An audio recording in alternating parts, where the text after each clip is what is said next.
And what do you do in the downtime? Like, do you do work or you just fuck around? A little bit of both. We became friends. Yeah. They forced our I hands. had never hung out with either of them. Yeah. So, All right, this is the Token CEO podcast. Welcome. I'm Erika. I'm the CEO of Barstool Sports. This is episode 224 for anybody who's counting. I can't remember if I said the date, but it's July 21st. Here's what we're doing today. We've got the boardroom. We're going to talk about mid-year reviews. If you work in a big company, a rigorous company, a company that has an HR department, you are probably gearing up or in the middle of your mid-year review because it is the middle of the year. So we're going to talk about that. We have Q&A. We have an interview with the winners of Barstool versus America. So Dana B, Nick, and Alex. All right, so before we get into it, let's talk about Felix Gray. These are Felix Gray glasses. I love Felix Gray because I'm staring at a screen all the goddamn time, and my eyes get tired, and then I have squinty eyes to begin with, which isn't attractive, but then they get like extra squinty, and I feel like, you know how there's that character from like the cartoon where the bloodshot eyes, their eyes are like bulging out of their head, so they're like squinty and bulging, and the veins are going everywhere. That's what happens when I watch my screens too much because of the blue light. So what's awesome about Felix Gray is they set about 5 years ago to make glasses that not only help your vision, so what glasses were originally designed to do, but they also help make sure that you are protected from blue light. They're awesome. They come in all sorts of colors. These ones are brown. I have the lychee ones, which are pink. I've got a green pair in here somewhere. Enter the green pair. What you can do is go to felixgrayglasses.com. That's FELIXGRAY glasses.com/token. TOKEN.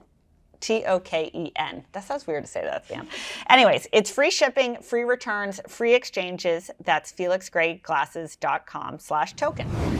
All right, so before we get into mid-year reviews, let's talk quickly about what's happening at Barstool. We have a huge announcement coming from Chiclets later today. So can't talk about it here, but it's awesome. I love those guys. Paul Bissonnette is a force of nature. He really has spearheaded this. We have a great team at Barstool working on it. Will Walker's done an awesome job. Paul from Legal's done an amazing job. I've had to hear about this project like every goddamn week for like a month, for like 7 months, but it's finally coming to fruition. We're really excited about it. Actually, I think people will really like it. So that's coming up. We've got the Chiclets Cup, which is our hockey tournament in Buffalo. Love Buffalo, New York. So we'll be making big announcement from there. We've got Paul going. We've got Grinelli going. We've got all the Chiclets crew. Hopefully Memes will be there. I love when Memes is in the mix. All right, so that's the big Chiclets news. I'm trying to think other big things. I would say those are the big things. We've got a big offsite with Penn coming up, which I'm excited about. July is like the end of vacation for Barstool Sports. We get into August, and then everyone is thinking about what we're doing this fall. So we have a lot to do and a lot to accomplish. Speaking of, let's talk about mid-year reviews. So our mid-year review process is beginning now. We're trying to do two things here. One is for the 70th time, we are trying to implement decent and manageable goals at Barstool. So when you're a small company or you're an early stage company, you don't really need to worry about the goals so much outside of what you tell your investors or your board. When you get bigger, one of the things that we've really struggled with is that everybody's goals are kind of interdependent with one another. Every team has now multiple groups in it. You know, Gaz used to just have like 2 social guys, and now Gaz has the viceroys, the social guys. He has the channel managers. He has the people promoting all the different products. So every person at Barstool is, because we've grown so much bigger, is having to think that much more about what every person in their group is doing, how those people are organized, what they're setting out to do, and how success is going to be measured. And so for the first time in a really long time here, or frankly ever, we're trying to figure out how do we record that, how do we measure it, how do we monitor it, and how do we help people through it. So all of that said, that's kind of rambly. I think the biggest thing for folks is if you have a mid-year review coming up, it would be great to start with what is the goal. What is the goal for you? What does your manager expect of you? What is the company trying to achieve in the last 6 months of the year? How has that changed from the first 6 months of the year? Like I was watching the news last night, like inflation is bananas. It's like over 9%. it was really actually interesting. They had this whole thing on like the price of a cheeseburger, and like cheese is up 13% and tomatoes are up 12% and mustard is up 9% and lettuce is up 14%. So the big thing going into a mid-year review is like get a sense of where are you, where's your company, how's your company doing this year? You should be able to go into your review with a very good sense of how your company is doing. If you're a public company, read the earnings reports. If you're a private company, read what your CEO sends out or what your managers are saying. The second thing is have a sense of what's going on with your group. What does your manager want? What does their boss want? What are you trying to achieve for the rest of the year? Like, you should have a fairly decent sense of that going into a mid-year review conversation. If you don't have a mid-year conversation set up and you care about your performance and you want to be proactive, I would volunteer one. I would say, hey, I'd love to just have a mid-year check-in with you. Just go ahead and say that to your manager. Go ahead and say that to your boss. Go ahead and say that to your boss's boss if your manager's out to lunch.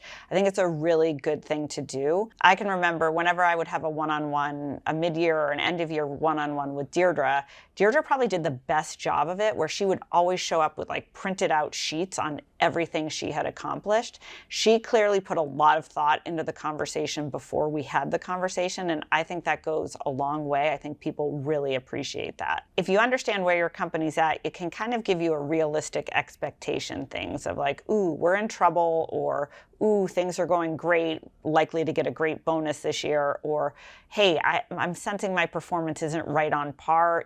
Let's get proactive about things that I can do to improve that, or get the feedback you need to be able to make the changes that will have you succeed. So the biggest thing going into a mid-year review, know where the company is at, have a good sense of how you're doing, articulate what you have accomplished this year, be honest about what you haven't done or you wish you could do, or about what's in your way, and then be clear and concise. Don't ramble, don't talk incessantly, don't fill up the silence in the room. Just lay it out of like, hey, would love to have a conversation. Here's what I think I've done great. Here's what I haven't done so great. Here's my sense of where the company is. Here's my sense of where our team is. And here are things that I would like to take on for the rest of the year.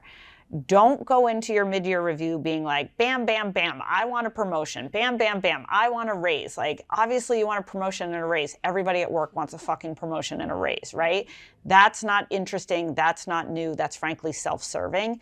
Flip it and understand what's happening. What are the dynamics happening in the company? What are the dynamics happening in your group?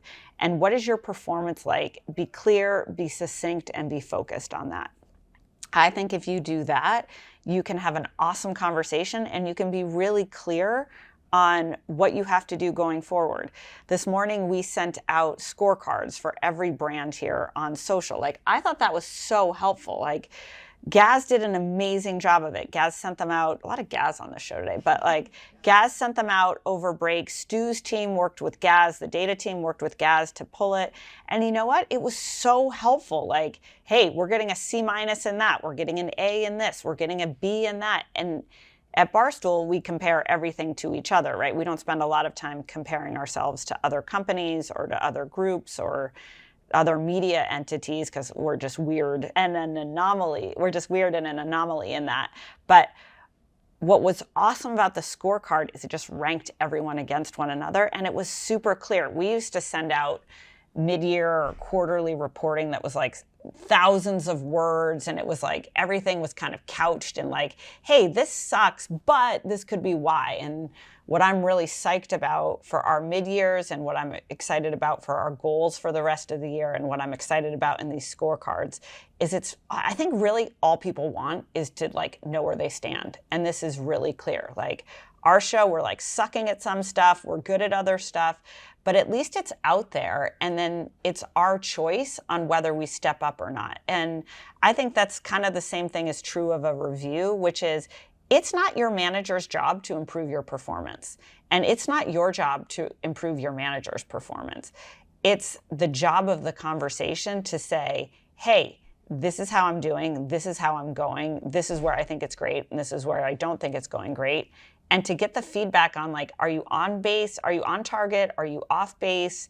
To have a discussion around those things, and then to have clarity on what's ahead of you, and then it's up to you to see if you can go do it or not. I think from a manager perspective, just talking about the inverse, is like you also should put the same amount of thought and effort into a review. I'm not a huge review person. I'd rather give feedback all the time and more casually and more frequently. I worked with this woman, Carol Bartz, and Carol Bartz, the one thing I loved about Carol Bartz, beyond that she drank a lot of white wine, is that she had a really strong philosophy that like reviews should happen all the time and that you should never wait for a performance review. And I think that's really great advice. I think that you should always be having a constant touch base about where you are and where you should be, or how things are going, or where things are going, or how things need to pivot. I tend to be more casual like that, but I always try when it comes to a review to put in the type of work that Deirdre put in on how does she think things are going, so that I had the equivalent on that, and it allowed for a conversation that was sometimes more uncomfortable and oftentimes more poignant or more painful than probably anyone wants, or Deirdre and I wanted, but it was really productive. And I think the worst thing from a mid-year review is that you leave a review and it's not productive. You don't take anything away, you don't learn anything you didn't know, and you don't share anything that you were afraid to talk about. And that's really how I would use that situation. So that's mid-year reviews. All right, so let's talk about Cortina Health. So I've been thinking about Cortina Health, I'll be honest with you. I've been thinking about hair. I think hair really matters. I think people are more sensitive to their hair than they'll admit, myself included in that. Like, I think if you feel like, sometimes I feel like the front of my head is, my hair is thinning. Like, I wish I could take the like pounds of hair in the back and put it in the front. I also was reminded by my 11-year-old that I have a very large forehead. And I was like, oh, if only I had more hair, the hair could go straight and it could cover up my forehead. But long story short, hair matters. People are sensitive about hair. There have been all sorts of hair solutions for men. What's awesome about Cortina Health is that it's designed for women. So it was founded by Dr. Reed McClellan. Kevin Harrington from Shark Tank got behind it. It's an on-demand teledermatology solution that gives you prescription medication for your hair. So you go online and you tell Cortina Health all about your conditions. I love telemedicine. Telemedicine has changed my life. I love it. You talk about all about your conditions. They custom blend a prescription for you. So they make up a prescription, they send it to your doorstep, you apply it to your hair. Looks so easy, cute, looks good in your bathroom, doesn't look like it's for a man. The other thing, it's extremely affordable. So for $40 a month, $39.99, you can get your hair prescription delivered to your doorstep, applied to your head, and feeling like you have luscious, great locks. So if you want to find out why 100,000 people have been treated by Cortina's board-certified dermatologists at getcortina.com, use code CEO to find out and receive your first shipment for free. Okay, let's go to Q&A. All right, first Q&A. I got an amazing job offer verbally. I'm still waiting for the written offer, but I'm also waiting on another incredible offer to be made by a different company. How do I respectfully stall the first company so I have a little bit more time to field both and make a decision? Ooh, an embarrassment of riches. I love this. You must be a stud. So congratulations on getting so many offers. Obviously, you want to get every offer in writing. I've been reading a lot right now about the rescinding of job offers. So what's so weird that's happening right now is clearly companies are getting their ass kicked by inflation and the, concerns about the economy and the supply chain. It also seems to me like poor planning. Like I think actually rescinding an offer that you've made and somebody accepts sucks. It also shows that you have like really shitty business planning. So that's a non sequitur, and you didn't ask about that, but that's my opinion on it. So one, obviously you're going to make sure you get both offers in writing, and then you're going to decide which incredible offer you're going to take. The best way to stall, the stalling thing is stressful because you don't want to lose one of the offers. You don't want to give a weird impression to the company who wants to hire you, but you want to buy yourself time. So I think honesty is kind of the best policy on this one. So I have a couple thoughts on this one. One is, one way to stall is, I tend to be like this, which is when somebody writes you and it's something that you're interested in or want or you care about, you're like, respond back right away. give a little beat before you respond. So if you get something from company one, let's say, don't respond that hour, don't respond that half a day, wait a day to respond, right? So that will naturally slow the pace down.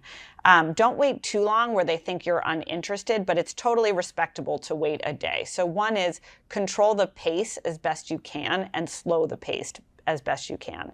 I think the second thing is just be honest about it, which is I'm so excited to get this offer.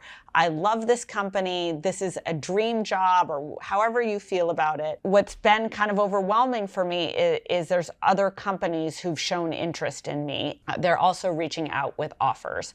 And I really want to be sure I'm being thoughtful and true to myself about the decision that I'm going to make. So the second piece of it, after you try to control the pace, is maybe just be forthright and say, so excited, love you, blah, blah, blah. I need a beat to be able to make a decision. Now, what you have to be aware of is the company might be like, too fucking bad, we want a decision by tonight, so that's a risk. Or they might be like, hey, no problem. Why don't you, how much time do you need? And in that case, I think you should say, hey, if you could give me X amount of time, maybe it's through the end of the week, maybe it's a week's time. So that's the second way you could go about it. The third way you could go about it is to kind of say, hey, I need to check this offer with my lawyer. I need to talk to my spouse. I want to think about this. I want to sleep on it. You can use words and actions like that to buy yourself a little bit of time. And honestly, I think you'll probably end up using some combination of all three. The other thing you can do is to use this decision period to speed one up and slow one down. So yes, you can slow company one down, but I would also tell company two, hey, I've got other things on the table, really interested in this job. I really want to consider it. I'm so grateful for the offer. It's important to me that I be able to make the right decision. So if you could, please get this to me by tomorrow, or please get this to me by the end of the week. So just try to control the pace as best you can. Try to be as forthright as appropriate and possible. And then use tactics like, hey, I need to sleep on this, or I need so-and-so to review it, to really try to get the best picture for yourself. And I'm excited for your new job. Speaking of job offers, here's question number 2. What is the best way to politely decline a job offer if it's not the right fit at the moment, but you might consider working at the company in the future? I mean, you just say just that. So you answer your own question. But certainly you can get a job offer at a place that you're really interested in working, but now isn't the right time. You need to understand, why isn't it the right time? I think a lot of times people don't take job offers because they're scared and something's holding them back, or something's in the way of making the decision that could actually be game-changing or awesome for you. So the first thing I would say on this question, which you didn't ask, is why isn't now the right time? Because if this is the right company and there was something interesting about it which made you apply to the job and go through the interview process, what is it that's holding you back? And I think, honestly, if all of us spent more time thinking about what's holding us back from being happy, from feeling fulfilled, from being in the right relationship, from having the right job, from working at the right company, for being in the right shape or health, I think if we spent more time looking inward at what holds us back, people would end up going much farther. So I would be sure to answer that question. If you're like, hey, it's not the right time because, I've got something going on in my personal life, or I'm not ready to make a change, or whatever. I think what you say to the company is, thank you so much for this opportunity. You gave me so much to think about. I could see myself here and think I could make have a incredible impact on the company, but I'm going to decline the offer right now for reasons A, B, and C. I would have that conversation in person if possible, or definitely on the phone. And then I would be sure to follow that conversation up with an email and a letter I would write to the company, so that you really make a mark on them. I think when you're having the conversation and you're explaining why you don't want to take that job, that you really stress, I love this company, I would love this to work. Now is just not the right time. And I'd love to come back to you in 6 months, in a year, in 2 years, and see if we could make something happen. I think the company will obviously be disappointed. I think one of the things is when you apply to a job, someone's expecting that you want that job and are going to take that job. So if you apply to a job, get the offer, and then don't take it, the company can be a little bit like, what the fuck? So just know that you may be up against that a little bit, but be as forthright, be as polite as you can be, and really make your mark on saying no, and do it in a way that leaves the door open and also makes you memorable. And then obviously, most importantly, figure out why you're saying no. All right, let's talk about Zingeroo. Zingeroo, I mean, just say that 3 times fast, like Zingeroo, Zingeroo, Zingeroo. I could see them having like that. This is like the company that would be great to have like an audio cue. You know how some brands you just hear, you don't see? Zingeroo should have, whoever their marketing team is, who's probably listening to this and judging me right now, should definitely have an audio cue in their marketing. So that's my free advice. What is Zingeroo? It's an online trading app that makes investing competitive, social, and educational. So you can join a Zingeroo zone. I mean, it's amazing. This is made for audio. You can join a Zingeroo zone. You can interact with traders. You can measure your performance. It's an all-in-one app. So you can buy stocks, you can buy options, you can optimize your investment profile, and then it's gamified. So you can see how you're performing versus your friends. You can see who's better than you, who's worse than you. You can talk about it socially. What's awesome about Zingeroo is they break down the confusing barriers to trading. They allow you to take positions in the largest companies in the world. They make investing work for you, whether you're super smart and you do it a lot or whether you don't do it at all. Securities are offered by Z Squared Securities LLC, member FINRA SIPC. If you download Zingeroo today, you can get $25 to invest. You can also join zones to compete for thousands of dollars in EFTs. All right, informational interviews. How can you turn an informational interview into a job offer? And how can you change the conversation of nice to meet you into this is what I can do for you? I love this question because this is just like a question of opportunity and making the most of the moment and meeting the moment and making it an opportunity. So in an informational interview, what the person interviewing you is expecting is you're going to ask a lot of fairly stupid and asinine questions about the company, the job, the role, whatever. I think they're expecting you to be fairly ignorant, and they're expecting you to take a lot of notes. And I don't think they're expecting you to blow their minds in terms of thoughts and ideas about what the company could be doing. So the first thing I would say is, at the bare minimum, going into your informational interview, bring a pen and a piece of paper. It shocks me the number of people that go into a meeting without a fucking piece of pen and a paper. It drives me nuts. Like, I went to a meeting with a rapper, and we're like having a conversation, and I had a panic. Daniela was with me, and I was like, shit, can I borrow a pen? Like, I need a pen and a paper before I go into this meeting, which was essentially an informational interview. Always have a piece of pen and a paper. Always, always, always. I remember every meeting I had with Dave in the early days, he had a notebook and a piece of paper. And I did too. And if you really care about what someone has to say, it's a sign of respect that you actually take notes. So there is nothing worse for the person being interviewed who's giving you their time if you don't take any notes and you don't do anything with the conversation. That drives me nuts. Probably single biggest pet peeve. So for the love of God, have a notebook and a pen. Second is, don't come to the table with a bunch of stupid, ignorant questions. Do your research. Have questions that run the gamut of, easy questions, culture questions, business questions, revenue questions, employment questions. Like, run the whole gamut of questions about the business, but be smart about them. Don't ask, like when you're on Spotify, or maybe it was Apple Music that was like this, where it was like, you have like the hits, you got the deeper cuts, and then you got like the full set.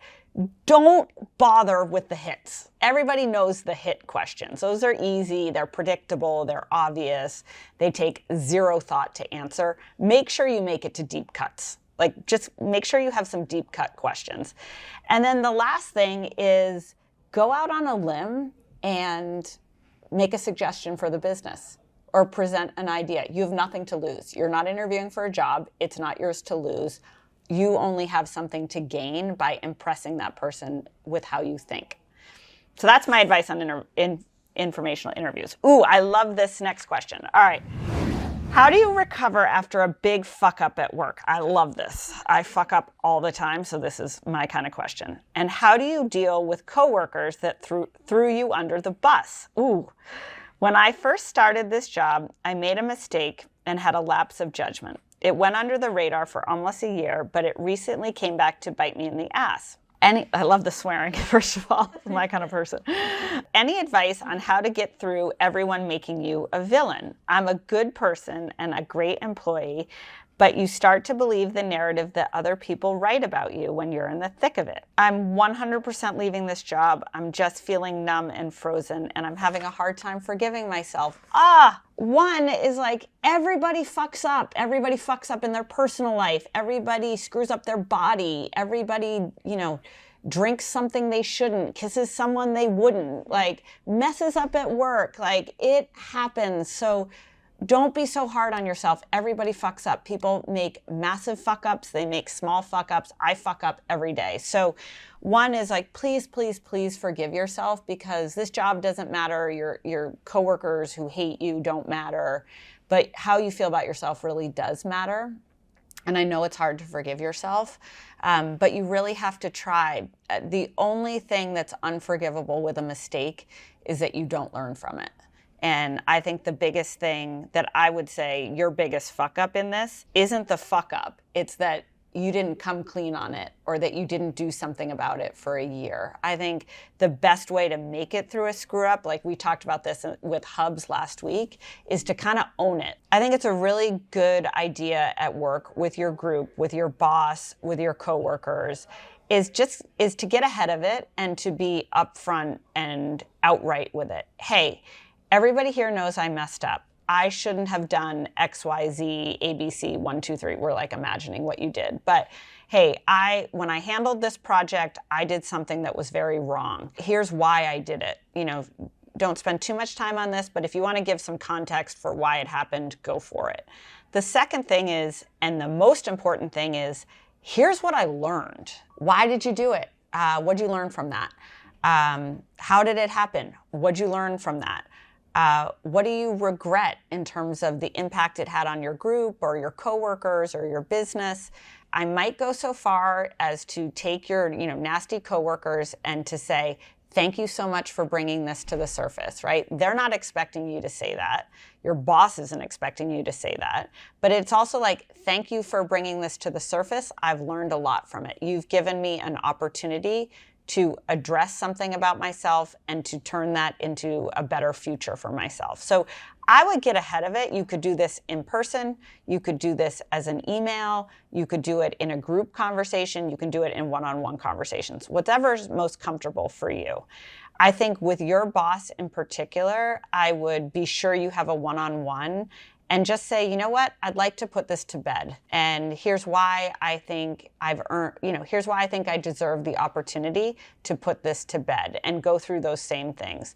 Here's what's happened, here's what I've learned, and here's what I'm committed to going forward so that this never happens again. Look, if this is weighing on you so much and it's making where you are an impossible place to be fulfilled and to thrive, you 100% should go get a new job. But don't go into that new job thinking you're bad at what you do, or you're a horrible person, or you suck. Like, go into the new job of like, wow, my biggest takeaway from this job was that I messed up at this and I should have done that. Never make that mistake again, and go give yourself a fresh start somewhere else. So speaking of mistakes, I would guarantee, actually, everyone who won Barstool America has made a massive fuck up at work. I can't think of any fuck ups. Dana B's kind of actually a golden child in a funny way. Alex Bennett, I bet, fucked up as a teenager a lot, which content Kim could talk about. And Nick, I don't know. I just think he's so charming. Everybody just laughs away the mess ups. But we have the winning team from Barstool versus America. So I love the reality shows. Why do I love the reality shows? One, it's like a great way for us to showcase our talent. Two, it takes all these people in the content pen here who I normally can't figure out what they're doing all day. It puts them to work.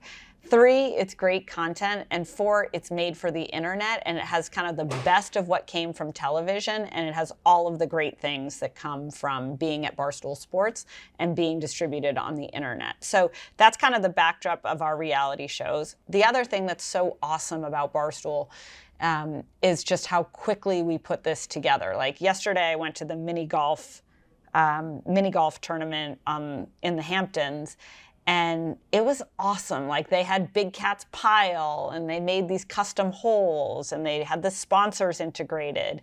And they pulled this off in 2 weeks. Like it was just amazing what this team is able to pull off. So now that I'm done blowing smoke up our ass, we've aired season 2 of Barstool versus America. If you feel like watching Barstool America, you can find it on Barstool Sports. There was a lot of drama. There were a lot of challenges. Dana has bad executive functioning skills. That was my takeaway from our interview, but is so charming and delightful.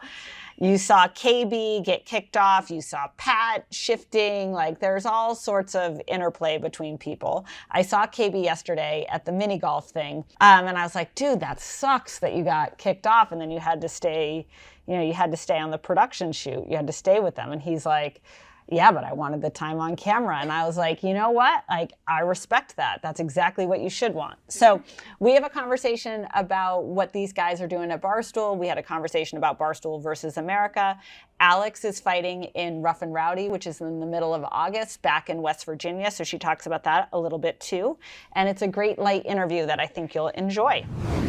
So you guys won Barstool versus America. For most people who watch this or who listen to this show but haven't seen it, how would you describe the show? Just describe the show. I had so much fun. We were on the road for 2 weeks? Yeah. But we also kept winning, so we got Airbnbs like every other night. Okay. So yellow team, I think, was on the bus for 14 days. Back up and explain the concept. So Barstool versus America, 2 teams, yellow versus blue. They had a wrinkle this time where if you lose the big challenge, there's 2 challenges, the captain's challenge and the big challenge. If you lose, somebody on your team can get eliminated. But I think the change was that if you win captain, you can eliminate anyone this time. Okay. And before in season 1, it was like you can switch teams, no one's going home. This time it was People like were going home. People are leaving the bus and poor KB. Okay, so 2 weeks on the road. Yeah. Like, the cameras stop. Like, what's it like? Are you guys sick of each other? Is everybody having fun? Are people fighting? Is it like a hookup fest? Like, So the cameras hardly stopped. yeah. They were on our bus constantly. Okay. They woke me up in the mornings just right there. It was always there. How do you decide who sleeps where? Alex got the king size bed in the back. I did not ask for that. I got because lucky. Chivalry. No, she didn't ask. She demanded. I said, I'm having it. No, the guys were nice. No. Okay. I had a bunk, and Dana had maybe the worst setup ever. It was like smaller than this couch. Oh, the couch with like the console And I broke table. the first Yeah. bed. Really, the couch? Yeah. I broke the first bed because apparently there was a weight limit. And I mean, What was the limit? It was 250. Okay, all right. About That's all right. 255, That's no shame. you know? That's no shame. And that one broke, so then I had to sleep on the couch. Okay. Yeah, we had some Okay. RV issues throughout. Yeah. What were the biggest complaints for how many people were in the production? There's a lot of people. It was a huge production. 14 cameras, I think. I don't know how the hell they edited it. Okay, so at least 14 camera guys. Then there's all of you guys. What was the biggest complaint that people had? It was the people that were eliminated because they weren't allowed to go home. Yeah. So they had to just follow along They had to in just a car. drag along, Yes. like dead weight. Because we can't, and they still have to go to the happy hours and pretend like they're still in the Okay. show for any spoilers. And so, like, Are who's- we at the who- point where we're having spoilers on our show? Yeah. That'd be amazing. Always, if we yeah. had that. Someone Okay. always going to complain. It's always about will. spoilers. But like the first episode, who did we send home immediately? You? Who'd you send home? KB. KB. And he was so mad, and he He you know, seems like he would take that hard and To be be a fair to little bitter. Nick, he didn't know that he was just, I don't know, like he didn't know the rules. I Yeah. thought he was going to be able to come back to New York, Okay. be on the yak. No, No, he was a stuck. prisoner. Stuck with you. Yeah. Okay.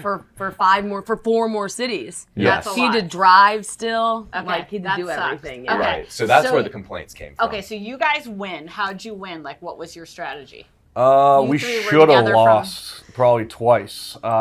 We had a big ass challenge in Massachusetts with 4 separate stations. Okay. And the first one was White Sox Dave. And White Sox Dave, I think he called for a medic within 5 minutes, which He's I'm not. weak for Yeah, some- well, it was throwing He can't throw a frisbees. frisbee. Really? He was But he throwing- won the baseball pitch thing. Remember He, like, that? I do. Throw it to Yeah. the ground.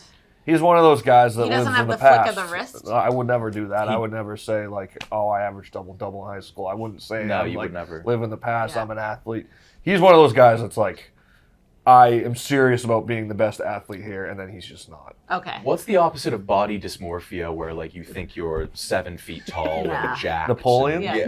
The opposite of a It's Napoleon something complex. where it's some- like okay. Something like that. That's Yes. kind of a great skill to have. It's Oh, a superpower. he is living in Superpower. bliss. So Okay. It's good unless he's your teammate. Yeah, And that's then true. it was terrible. Yeah, okay, because He you're was like, he was the first station, and he was. To be fair to him, it was not easy. KB Yeah. was even struggling with it, and I was up at Nick. I was like, "We're done. Like we lost," because he was there for probably 20 minutes, and then it went to Alex, who crushed it in like 2 minutes. Her station it was like a waitressing thing with some high noons. Then it was me, and I blew it. okay. It's where you memorize cans, the order of 6 cans, and I had 50 tries. And you couldn't get the 6 cans? I got it on the 50th try. Wow, Dana. I was there for probably 30 minutes. Wow. I think Nick gave up at that point. He didn't have any words of encouragement. He was just like, he was sitting there like a sad child. So you were waiting. sitting on the stairs. All right. I was sitting on the steps. Like I got tired of standing. you were doing it so Taking a long. while. But then the last one was Nick. It was like a puzzle, like a high noon can, and that was hard in itself. So. Yeah. That took an hour in Yeah. itself. But we won. We all pitched in and helped with this puzzle. Okay, so and you won. guys won 40K. That's right. Yeah. Well, have you Amongst gotten paid Split yet? 5 Yeah. ways. Split 5 We got ways. paid on paid. July Pre-tax, 1st. Post-tax.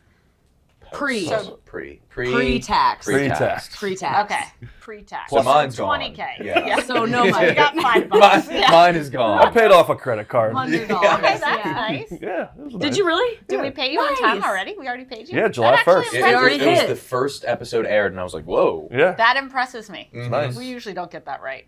It was awesome. That's great. Yeah, it was nice. Okay, and you're set up to possibly win more money, so you're going to do Rough and Rowdy. Yeah. So tell people about that. I'm gonna do Rough and Rowdy, August 19th. Yep.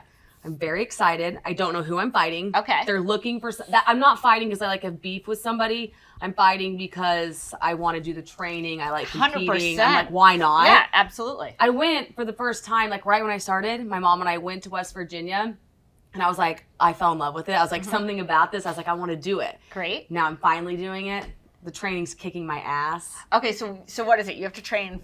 You probably have to train 7 days a week. So I have to. So my trainer's there 7 days a week, but I have to go 5 days a week, and then the other 2 I have to send a photo of me like sweating, like I did something. Like proof. Yeah, I have to like submit it. And what do you do? What do you do? You work on footwork. You work on Sprints, endurance. ladders, footwork, a little bit of sparring, but we're not really there yet. I got Okay. hit for the first time. How'd you feel? I after had that? an earring in and it hurt. Like that Oh, hurt, but yeah. other than that, it was just like the shock of it. Okay. You Yeah. posted a picture of like what you have to eat today by 2 this morning. Oh, okay. What do you got? Yeah, I got to eat like 2 things of turkey, a protein Okay. shake, peanut butter, a banana, and avocado. Because that's the thing is like I'm burning so much. Yeah, you got to fuel it back up. And I went and I got really dizzy last time and I about passed out. And he's like, Okay. what are you eating? And he's like, come on. Okay. I will say that about Alex on the road. Every time I saw her, she was eating a salad, which I don't know how people do that on the road. Like Yeah, when that I'm on the road, sucks. I'm eating Yeah, you're fast like food. 100%. She's always eating healthy, so that's What's like your like go-to on the road order? 2 McDoubles, McChicken, no pickles on the McDouble, Oh, large really? fry. I love the pickles. Get some mac sauce on the McChicken, a large fry, and some nuggets. I Okay. can't believe you broke that bed, man. So what was it like being on a reality show production here? You've been on one? I was on before. season 1. And I did Okay. the Survivor that we did Okay. last year. This was Alex's first, but it's a huge production. Yeah. It is. It's kinda wild. staggering a little bit. Yeah, like the amount of moving parts, the amount of tech, the amount of like third-party people that we hired, like a giant jib machine. Yeah, and you're like, it is is it a Barstool real, Sports? it is a real It's an production. orchestration. It's an orchestra. Yeah, and the guys that plan it, like Rob, Logan, so much smarter than us. Oh Yeah, my They're god. so yeah. talented. Yeah. Yeah, And they're so talented. The one complaint I would have is probably like a lot of waiting time, but Okay. that's when they're doing like all their They're working so planning. hard to Like set we're it up. kind of just like, what's going on? Yeah. But then that's how they are like, preparing us for what's next. And I don't even know how long it probably took to do that last challenge, like set it up and everything. Oh. But it's so many people involved that it's like, yeah, we're gonna be waiting for a little bit. I get it. And what do you do in the downtime? Like, do you do work or you just fuck around? Yeah, a little bit of both. We became friends. Yeah. They forced our hands. I had never hung out with either of them. So, Okay. Yeah, our Same. circles like And now- never. now- I sent him Yeah. a drunk text at like 1 a.m. being like, dude, I think I found a friend. Like I had so much fun with you. And, I thumbs up it. That's nice. No, he was- That's all he did was thumbs up it. Nah, he said he's not gonna clown me. No, I said, I know you're drunk. I'm not going to clown you, but I feel the same. We did get lucky, like, because the bus rides were so long, like some would be 12, 14 hours. Yeah. And we all would just sit in like our rooms or our beds and like text or do whatever, Each like listen to other, music. or- No, and then we would kind of come in and talk a little bit, but it was never like we liked our vibe Yeah. on the bus. Like that was the we had best fun. part. Do you have non-talent people on the bus, or is it only There's you usually guys? one cameraman. Okay. Depending where we're going. But we Okay. had what do we have? Corey. Corey. Yeah. Oh, I love Corey. Yeah. Yeah. Do you get particularly anal about that because you know what it's like to run the camera? I feel really bad for them because it's like, I don't know. Like I said, there's a lot of downtime, so sometimes they're just sitting there and they don't really like have anything to shoot. I'm Yeah. like, should we be entertaining? Should we Yeah. do? Like, I feel bad. And then we're sitting there watching a movie, but he has to sit on the other side Yeah, it's filming us. So just he's in case anything just happens. in case anything. You know what I watched over break was We're the Millers. Or Oh, Me- yeah, that's a Me- good one. It was very Yes. funny. Good one. I like life on the road. I do. Really? Loved do. it. Why? I don't know. It's like nice exploring new places. I've never been to Madison. I've never Yeah. been to Tampa Bay, and it's like, Yeah. I don't know. You got to see this great country. And Nick is, me and Nick almost took a ride from Chicago to Boston just because Nick doesn't like flying. I was like, Hey, I'll fine. go on the road with We you. won a flight because we won a challenge. Okay, and you were like, I I was don't like, know oh, if this I is the want worst it. winnings ever. Yeah. So Dan was like, I'll drive. I was like, oh, hell yeah. I I'm in. wanted to. Yeah, the We're road like trips are Big fun. Cat. Big Cat always loves to drive. I love it. I don't know why. There's something like windows It's down. soothing, yeah. Mm-hmm. Yeah. It's like you're alive. Yeah. Why don't you like flying? It's too high, too fast. Yeah, it's wrong. Yeah. It's just generally wrong. Yeah. It's wrong. Yeah. And I like didn't know Nick before really at all before this. Yeah. And we were the first two at the airport before we left to go to Tampa for the 1st one. And you were there before the airport opened. He was so nervous about the flight. I get to flights about 6 hours early. Okay. I black out. Yeah, we had to take we had a mojito at like 6 a.m. But I had been there God, for a airport. long while. Okay. Um, You're on your fourth. No, like when we had to fly out to LA for the Super Bowl, I think our flight was at 6 p.m. I got there at 10 a.m. Just do a breakfast, lunch, dinner at the airport, get some shopping. Everything I got my family for Christmas has been purchased at an airport. Yeah. You're like, that Hudson you, News? you can has trace some- everywhere I've awesome. been off of what my parents are wearing. Yeah. Everybody else is like, Barstool Sports. Yeah, Yours are like, no. I heart Newark. Yep, You know? yep, it's all that. It's oh my god. Okay. And all right, so this is kind of a work podcast. So that's a unique you're living with your coworkers for 2 weeks on end doing it's kind of a bizarre, irreplicable environment. But what was your advice to getting through it? Like, For us, I would say just win. Yeah. Oh my It god. was So we don't have to sleep on a bus every night. Play but, our game. But actually, no. It was really I had no complaints. Like it wasn't like grueling. I'd say some of the nights weren't great sleeps, but Yeah. like you look at that and you just say that we're lucky to be there. Like who else is going and doing this for actual work and getting paid to Yeah. do that? Like you can't complain about that. Yeah, I agree with that. So- but yeah, people do. Yeah. Yeah. No, every time I feel like bitching, it's on the tip of my tongue. I'm like drinking at a happy hour for free, and being paid for Exactly. it. Like, Right. all right, I'm just supposed to be hold funny. back. Yeah. All right. So then, what's next for you guys? What are you going to work on now? Right now, I am actually I don't even know what I'm doing. What am I doing? I'm kind of in between where I like my thing is I don't love like being on camera if it's not in my control. Okay. So that way I can make myself look good. Yeah, obviously. Like Barstool versus America, sometimes the camera, I'm like, I don't know what to say, and I just say stupid shit. Yeah. So right now I'm just kind of trying to figure out what's next. I want to edit Barstool documentary. I want to bring it back. Oh, we're bringing it back. I want to. Where did it go? It just kind of ended during COVID. Barstool Because we Gold. couldn't Yeah, do we any stopped it. interviews. So we kind Oh, of we stopped. should bring that back. Yeah. I love the that's my Barstool next- documentary. really I have That's a good call. I have a We should meeting bring it at back. 12:30 or Well, 1:30. it's 12:30 now. I'm gonna pitch it. So To whom? the VP, what's his name, Chase. Oh, you're gonna pitch it to Chase? pitch it to What's your Chase. pitch? I don't know. It fucking crushes on YouTube. 5 episodes have over 1 million views.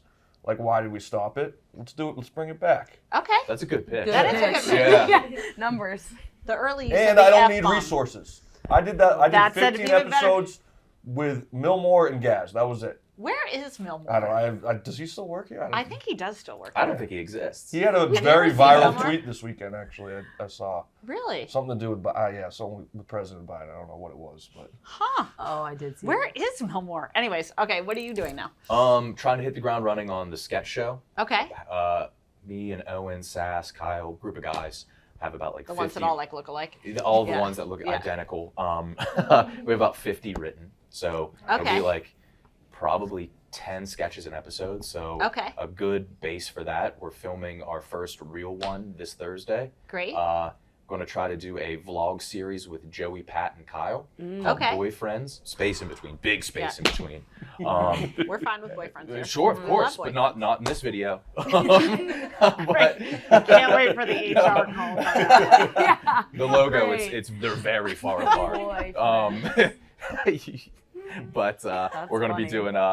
doing each one of us are planning a date with all the rest of the crew, Okay. and we're doing that together, and then just trying to do some more live shows with the podcast. Great. Yeah. Who does Joey love right now? Joey's very enamored with fights, I think. It's fights or Billy football or Colin Cooper. I went to the bathhouse with Joey this past weekend. He didn't compliment me once. I was just in a That's towel. rude. Yeah, what the hell? I was ripe for the plucking. And Alex, what's next for you besides Rough and Rowdy? Rough and Rowdy, just Mean Girl, Yeah. and I'm learning to edit, so that's been Okay, fun. good. That's Nice. smart. And then Cause I Said So. Okay, Just- how's your mom doing? she's great. I don't a know. lot of like, outfits over the weekend. A lot of It outfits. was cute. She gets- looks good. Gets back tomorrow. She's Okay. excited. She's Yeah. doing Surviving Barstool. Oh, Yeah. she's doing. So that'll She be oh, is, nice. she is going to be a fan That's favorite. awesome. Great. immediately. She doesn't know what it How's is. Jordan Woodruff?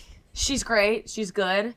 Mean Girl's fun. We Yeah. hit our stride. We were like a complete mess at the beginning. Yeah, that's okay. And yeah, it was good. I'm like glad we got that out of the way, Yeah. and now I feel like Now we're you're ready. coasting. Yeah. All right. Well, thanks, you guys. Yeah, Congratulations thank on you. your win. appreciate it. Okay, so that's it. So we will see you back here next Thursday. So Work Like a Girl will be coming back too. You can follow us on social at Token CEO. You can follow me at Erika, and we'll see you soon.